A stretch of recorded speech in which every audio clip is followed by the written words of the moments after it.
বিশ্বে এমন একটি মাছ আছে যার দাম শুনলেই অনেকের চোখ কপালে উঠবে। একটি মাছের দামেই কেনা যেতে পারে বিলাসবহুল বাড়ি কিংবা ছোটখাটো রাজপ্রাসাদ। এই মাছটির নাম প্লাটিনাম আরোয়ানা। অনেকে আবার একে ড্রাগন ফিশ নামেও চেনেন। দেখতে লম্বাটে, শরীর বড়, ঝকঝকে আঁশ আর পুরো শরীরে রূপালী সাদা প্লাটিনামের মতো উজ্জ্বল রং। এই বৈশিষ্ট্যের কারণেই মাছটি এত আকর্ষণীয়।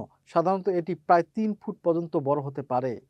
প্লাটিনাম আরোয়ানা এত দামি হওয়ার প্রধান কারণ হলো এর অত্যন্ত বিরল জেনেটিক পরিবর্তন। লিউসিজম নামের একটি বিশেষ জিনগত বৈশিষ্ট্যের কারণে মাছটির শরীর পুরোপুরি সাদা ও উজ্জ্বল হয়ে ওঠে, যা প্রকৃতিতে খুবই কম দেখা যায়। বিশেষজ্ঞদের মতে একটি প্লাটিনাম আরোয়ানা মাছের দাম ৩ লাখ থেকে ৪ লাখ মার্কিন ডলার পর্যন্ত হতে পারে। বাংলাদেশি টাকায় যার মূল্য দাঁড়ায় প্রায় ৩ থেকে ৪ কোটি টাকারও বেশি। এই মাছ সাধারণত ধনী সংগ্রহকরা বিশাল অ্যাকুরিয়ামে পালন করে। আর এত দামি হওয়ায় অনেক সময় মাছটির শরীরে মাইক্রোচিপ বসিয়ে নিবন্ধন করা হয়। এশিয়ার অনেক সংস্কৃতিতে আরোয়ানা মাছকে ধরা হয় সম্পদ, সৌভাগ্য ও সমৃদ্ধির প্রতীক হিসেবে। তাই অনেকের কাছে এটি শুধু মাছ নয়, বরং বিলাসিতা ও মর্যাদার প্রতীক।